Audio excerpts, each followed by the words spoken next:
Today's topic are supplements and who should be prescribing them or even taking them, and how do you know which ones to take?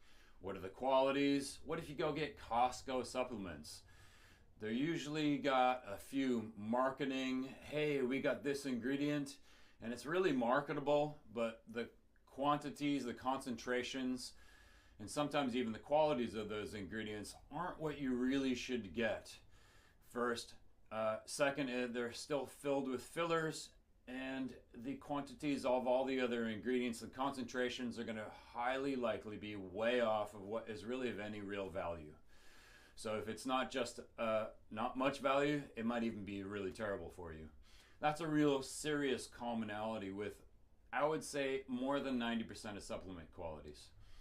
Keep in mind, this whole trend towards what is a methylated vitamin or a methylated B vitamin, folic acid, and other things of this conversation, and it correlates with food qualities where they were trying to mandate from the government that they gave some sort of fortified, as in it helped the quality of the health of the foods. Actually, that was totally opposite of what their real intent was, because those fortified foods are actually toxic. What they did is create an appearance of trying to help the people, but actually just gave the public sick, as well as the shelf life remained much longer.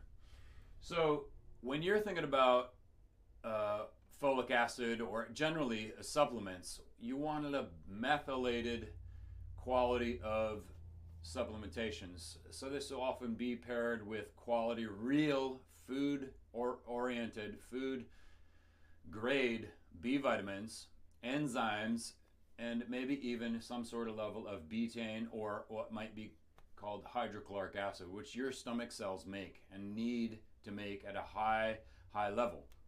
So this easily is a very complex circumstance, and you should have questions and you should do some research on your own. But keep in mind, MDs, it's not necessarily out of the scope of the practice, because it's a wild, wild west for them. They have no boundaries, really.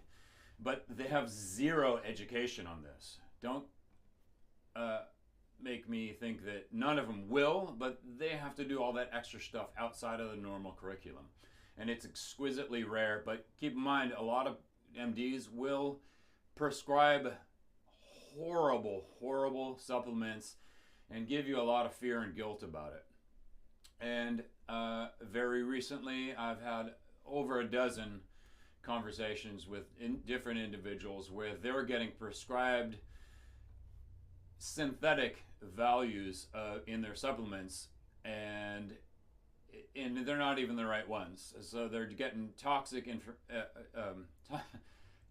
information with guilt and fear, as well as the toxic supplements and all kinds of whack. Okay, so this is a very complex subject. I would love to be this to be more of a common knowledge. It's starting to become a trend, and it's going to be a trend that stays, and it's going to make a huge influence on the industry of how supplements are done, hopefully, as well as the general consensus of the education at home for everybody, and as it pertains to what's quality. Why do we even need to be able to do supplements?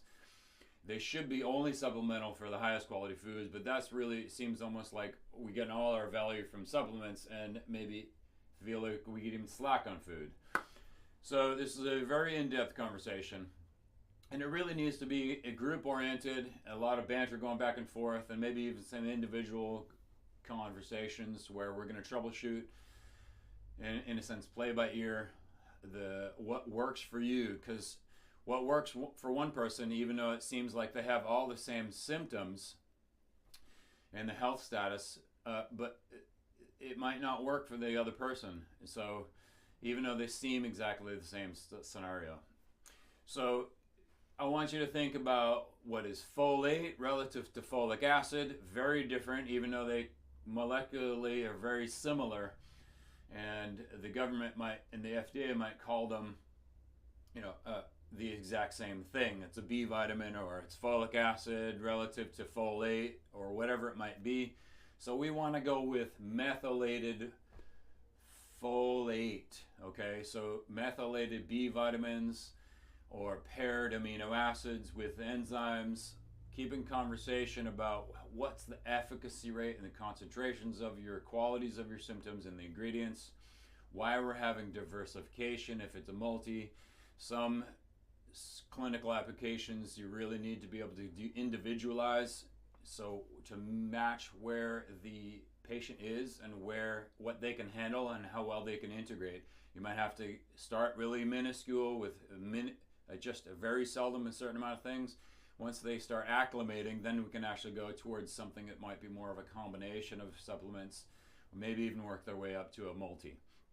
And so again, don't be fooled. There's a very high population concentration. So the percentage that people have methylfolate issues, as in MTHFR, it's 40% of our population, and I believe it's much higher in females.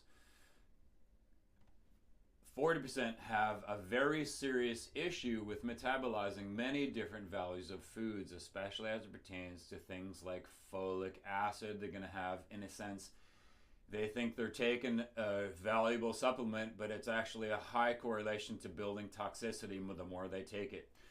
Furthermore, keep in mind, this is a great metaphor or a conversation to make a very similar comparison. I would say well over 90% of mamas to be, as in pregnant moms or pregnancies, and their morning sickness or any other symptoms correlated to, I would say above 95% of their feelings of nausea and all the morning sickness symptoms are, I would say, close to 100% from their supplements. And if they actually get onto a methylated B vitamin or methylation qualities and enzymatic processes coupled with their supplements, they won't have any of the symptoms. Furthermore, when you have these poor qualities of supplements, often it's an iron conversation. They can't even digest those irons. So that's why you don't see their iron levels go up. And it's all kinds of whack. So I would love conversation. I would love some banter. We need to even form groups. And we've done that through our page many times, and we have one ongoing always. Individual group about specific conversations like these. So let's see some conversations. Let's get into some troubleshooting and figure out why supplements should be more of a really common conversation that we're well informed about.